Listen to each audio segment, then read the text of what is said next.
Parliament lodges में शहबाज गिल के जेर इस्तेमाल कमरे पर पुलिस का छापा। पीटीआई रहनुमा को पुलिस की नफरी के साथ पार्लियामेंट लॉजेस लाया गया। शहबाज गिल की निशानदही पर पुलिस उनके कमरे में गई और वहां की तलाशी ली। पुलिस के मुताबिक छापे के दौरान कमरे से मुख्तलिफ कार्ड्स और दीगर सामान तहवील में लिया गया है। असलहा भी बरामद हुआ। शहबाज गिल के कमरे से एक सैटेलाइट फोन भी मिला है। इस मौके पर पुलिस के हमरा चंद चैनल्स के नुमाइंदे भी साथ थे। शहबाज गिल ने कहा कि कमरे से बरामद असलहा मेरा नहीं है, घर की तमाम अशिया बदली हुई हैं, पासपोर्ट था वो गायब है। कमरे की हालत देखकर लगता है पहले भी यहाँ कोई आया था। उनका कहना था कि हो सकता है कि पिस्तौल मेरी गिरफ्तारी के बाद यहाँ लाकर रखा गया हो।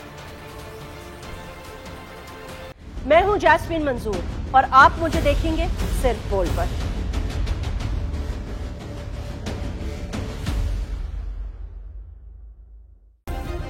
सब्सक्राइब करें और बेल दबाएं ताकि कोई खबर रह न जाए।